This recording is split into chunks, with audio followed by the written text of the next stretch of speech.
Hi everyone, in front of me I've got INFINIX Note 12 from 2023, and let me share with you how to allow unknown sources on this device.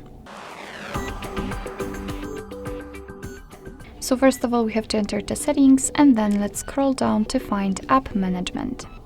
Now we have to tap on Special App Access, and on the very first position we've got Install Unknown Apps. So as you can see here, we've got the list of apps which are allowed or not allowed to install some content.